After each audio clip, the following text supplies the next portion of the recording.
नाज़रीन अवां ॾिसी रहिया आहियो ख़बर 4 न्यूज़ ऐं आऊं आहियां अवां जी होस्ट हिबा नवाब। ख़बर शामिल कंदासीं टंडवल हयार मां, जिते टाउन कमेटी प्यारो लुंड जो बजट पेश कयो वियो आहे। टाउन कमेटी प्यारो लुंड जे साल 2023 ऐं 2024 जे बजट इजलास टाउन कमेटी प्यारो लुंड में थियो। इजलास टाउन चेयरमैन नूर मोहम्मद निज़ामाणी ऐं वाइस चेयरमैन जावेद जुमन लुंड जी सदारत में थियो। इजलास में 15 करोड़ 83 लख 88 हज़ार 243 रुपयनि जे टैक्स फ्री बजट समूरनि मेंबरनि जी अक्सरियत राय सां पेश करे मंज़ूर कई वई।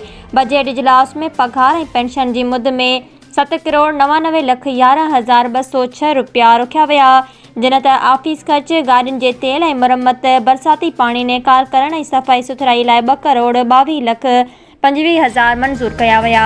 टाउन कमेटी जे नंढनि वॾनि वार्डनि जे प्योर ब्लॉक, नालनि ऐं मोरियुनि जी तामीर, मुस्तहिक़ीन खे नलकनि ऐं बेवाह औरतुनि खे सिलाई मशीनुनि जी फिराहिमी, ॻोठनि जे मेन चौकनि ते सोलर स्ट्रीट लाइन ऐं ॿियनि कमनि जी मुद में 5 करोड़ रुपया रखिया विया।